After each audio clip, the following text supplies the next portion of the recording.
अगर आप भी चाहते हैं कि आरसीएम म्यूजिक के वीडियो सबसे पहले आप तक पहुंचे, तो लाल बटन को दबा के चैनल को सब्सक्राइब जरूर करें और साथ में बेल आइकन को दबाना ना भूलें।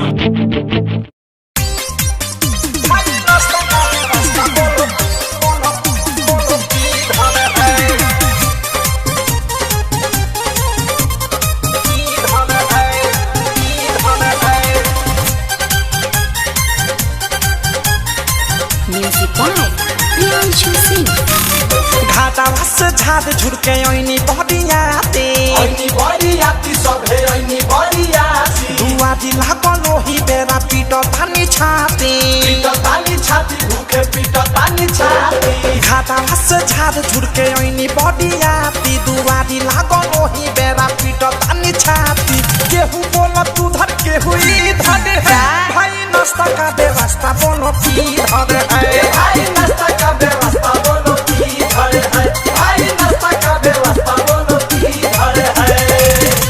ए यार का हो अरे सुनो हो तुमनी के नाश्ता मिलल हो बात मर दे यही फेरा बता आगे पीछे कोई ले बनी पत्ते में खेत लोग कहां बताता। अरे भाई हम तक कितना गौवजुआ से पूछ लेनी केहू बताओते नहीं खे हम देखो बुलावा अच्छा गौवजुआ जाता रहा। ए भाई तनी सुना है ना। हां भाई बोला भाई नाश्ता का व्यवस्था बोलो की धर है भाई नाश्ता का व्यवस्था बोलो की धर है भाई नाश्ता का व्यवस्था बोलो की धर है।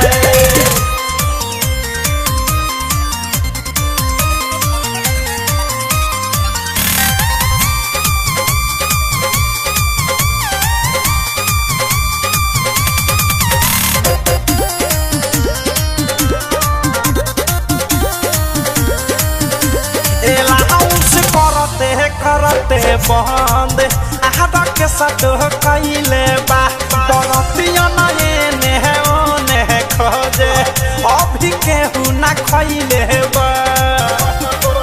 Hello check hello microphone testing. अगर बेटिया वाले मेरी आवाजों को सुन रहे हैं तो कृपया 20 पॉकेट नाश्ता ऑर्केस्ट्रा ग्रुप में भेजवाएं, क्योंकि जब तक छोकरिया नाश्ता नहीं करेगी तब तक कमरिया नहीं हिलेगा।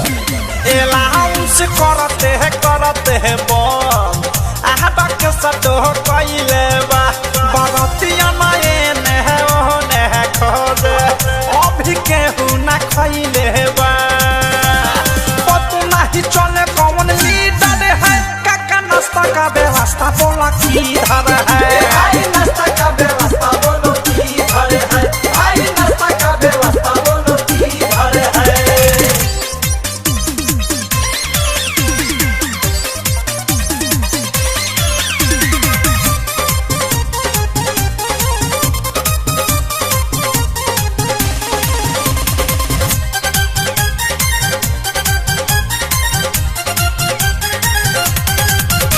स्कूलों में भइल नाही केने होता बताव हो कि लइको के फूटा जी नहीं खाना खइले भटी छैटा ले आव हो।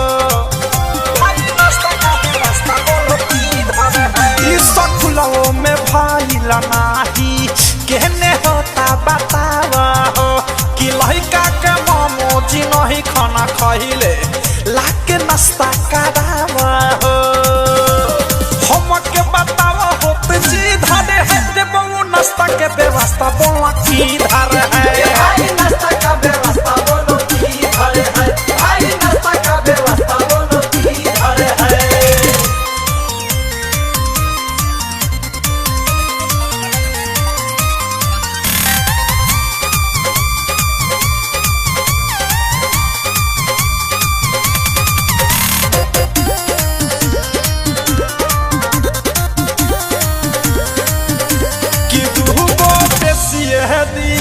हितावा दुगो बडुए छूटल हो कि राही टरपी की विशाल अनुरागा बादे गाड़ी में सुतल हो। हम दुगो बदल ले जा कि दुगो बेसी हितावा दुगो बडुए छूटल हो प्रियांशु पद सहाया मुकेश बादे गाड़ी में सुतल हो। प्रेमी बॉडी नीडर है चाचा नाश्ता का व्यवस्था बोलिए की